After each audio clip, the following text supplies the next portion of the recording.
సోమవారం మండల కమిటీలకు సంబంధించి ఏర్పాటు చేసిన సిఎస్పురం మండలం కార్యకర్తల సమావేశంలో ముఖ్య అతిథిగా ఇన్ఛార్జ్ దద్దాల నారాయణ యాదవ్ మరియు మాజీ శాసనసభ్యులు కదిరి బాబురావు పాల్గొన్నారు.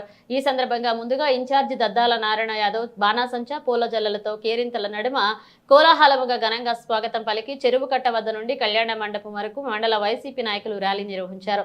సమావేశంలో ముందుగా మాజీ ముఖ్యమంత్రి వర్యులు వైఎస్ఆర్ చిత్రపటానికి పూలమాలలు వేసి నివాళులర్పించారు. అనంతపురం ఇన్ఛార్జ్ దద్దాల నారాయణ యాదవ్ మాట్లాడుతూ ఈ కార్యక్రమానికి విచ్చేసిన మాజీ శాసనసభ్యులు కదిరి బాబురావుకి అలాగే వైసీపీ నాయకులు కార్యకర్తలకు ప్రత్యేక కృతజ్ఞతలు తెలియజేసి మండల అధ్యక్షులుగా ఎన్నికైన పాలగుళ్ల మల్లికార్జునరెడ్డికి అభినందనలు తెలియజేశారు. ఈ సమావేశాన్ని ఉద్దేశించి ఇన్ఛార్జ్ దద్దాల మాట్లాడుతూ పార్టీ అధినాయకుడు జగన్ ఆదేశాల మేరకు నియోజకవర్గం అన్ని మండలాలకు కమిటీలు ఏర్పాటు చేస్తున్నామని, అదేవిధంగా జిల్లా పార్టీ అధ్యక్షులు బూచేపల్లె శివప్రసాద్ రెడ్డి ఆదేశాలతో పార్లమెంట్ ఇన్ఛార్జ్ చెవిరెడ్డి భాస్కర్ రెడ్డి అధ్యక్షతలో రీజనల్ కోఆర్డినేటర్ కారుమూరి నాగేశ్వరరావు పర్యవేక్షణలో మరియు మన నియోజకవర్గ నాయకులు కదిరి బాబురావు, చింతల చెరువు సత్యనారాయణ రెడ్డి సూచనలు సలహాలతో అందరికీ సీనియర్ నాయకుల సలహాలతో ఈ కమిటీలు ఏర్పాటు చేయడం జరుగుతుందన్నారు.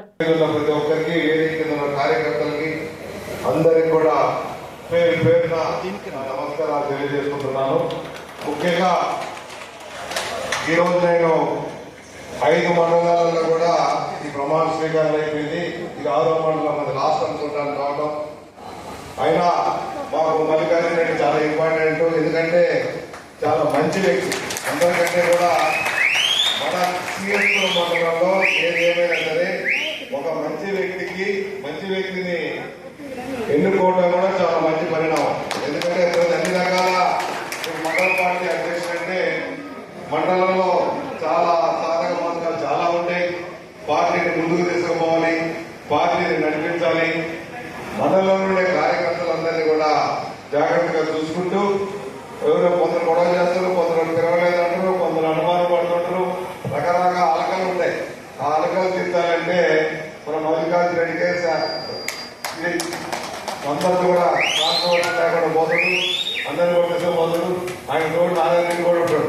అది కూడా మీరు కూడా ఉండాలి అక్కడ. ఆ పల్లెల్లో ఇద్దరు కలిసి చేస్తేనే అంతా న్యాయంగా జరుగుతుంది.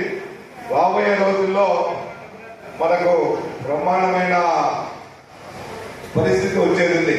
మొన్నేదో యాక్షన్ అయిపోయినాయి, రకరకాల ప్రాబ్లమ్స్ ఉన్నాయి. 2028-29లో అది అసెంబ్లీ కావచ్చు, స్థానిక ఎలక్షన్లు కావచ్చు. ఈ ఎలక్షన్ లో 100% నాకు తెలిసిన వరకు మాత్రం, నా ఐడియా ప్రకారం మాత్రం జగన్ మళ్ళీ రాబోయే సీఎం అని మాత్రం నేను అనుకుంటున్నాను. ఎందుకంటే పార్టీ రోజు ముందుకుంటుంది. లాస్ట్ టైం ఎలక్షన్ అప్పుడు కొన్ని చిన్న పొరపాట్ల వలన, కొంచెం పక్కన నాయకులు చెప్పేదాని వలన ఆయన కొంచెం అర్థం చేసుకోలేకపోతే ఇప్పుడు ఆ విధంగా లేడు. ప్రతి ఒక్కటి ఆయన కూడా రియలైజ్ అయ్యాడు.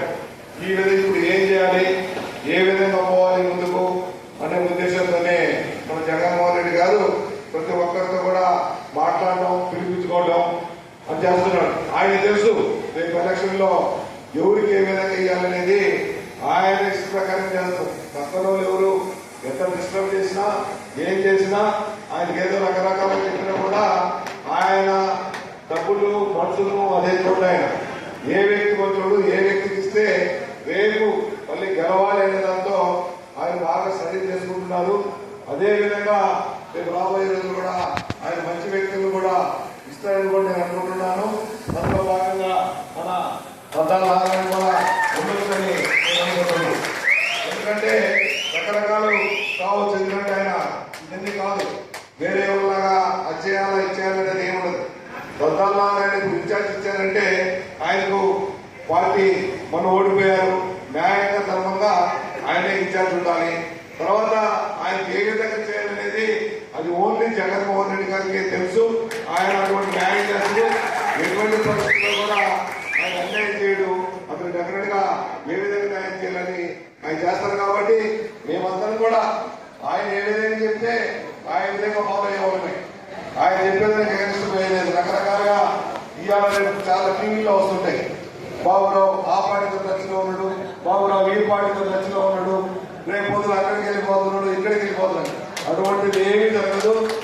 100% మేము వైఎస్ఆర్ పార్టీ లేదు. కావాలంటే రాజకీయాలను మార్పులే కానీ వేరే పార్టీకి సమస్య ఉండదు.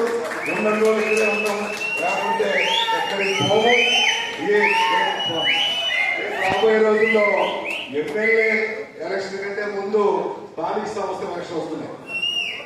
ముందు దాన్ని మనం గెలిపించుకోవాలి. ఇంకొక సంవత్సరం రోజుల్లోనే స్థానిక సంస్థలు ఉంటాయి. స్థానిక సంస్థలు మనం గెలిపించుకుంటే ఎమ్మెల్యే గెలిచినట్టే. ఇంకా దాని గురించి మనం ఆలోచించాల్సిన అవసరమే లేదు. ఎందుకంటే స్థానిక సంస్థ గెలిపించాలంటే ప్రతి కార్యకర్తలు కూడా ముందుండాలి, చేయాలి. ఈ తర్వాత అంటే ఇంకా మన కరిగిరి నియోజకవర్గం స్పెషల్ గా మనం అందరం కష్టపడితే మనం ఎందుకు రావాల్సిన కొండగా తిరుపతి రెడ్డి గారు తిరుపతి రెడ్డి జడ్పీ సంఘం అధ్యక్షులు కానీ రాజపూడి శ్రీనివాస్ గారిని కూడా స్టేజ్ మీద రావాల్సిన మనం చేస్తున్నాం. సర్పంచ్ ఎన్నికల్లో పార్టీ ఉండి పార్టీ కనిగిరి నియోజకవర్గంలో చాలా స్ట్రాంగ్ వైఎస్ఆర్ పార్టీ. ఎవరైనా వైఎస్ఆర్ పార్టీ కాకుండా రావాలంటే మాత్రం చాలా ధైర్యం కావాలి. కనిగిరి నియోజకవర్గం పూర్తి 6 మండలాల్లో చాలా స్ట్రాంగ్ గా ఉంది.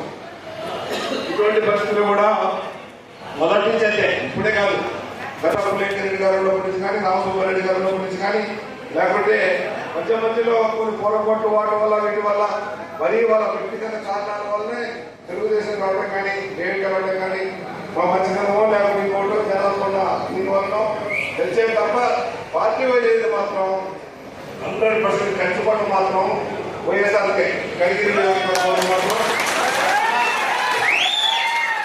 మన పార్లమెంట్ కూడా ఒంగోలు పార్లమెంట్ కూడా అది కూడా వైఎస్ఆర్ పార్లమెంటే. కొన్ని విషయాల్లో పోవచ్చు, అది వేరే సంగతి. మొన్నటి వేవ్ మనం లెక్క చేసుకోవాల్సిన అవసరం లేదు. గతం కదా మొన్నటి వేవ్ లో అందరు చాలా మంది పోయారు. దేనివల్ల జరిగిందో దాని గురించి మనం మాట్లాడాల్సిన అవసరం లేదు.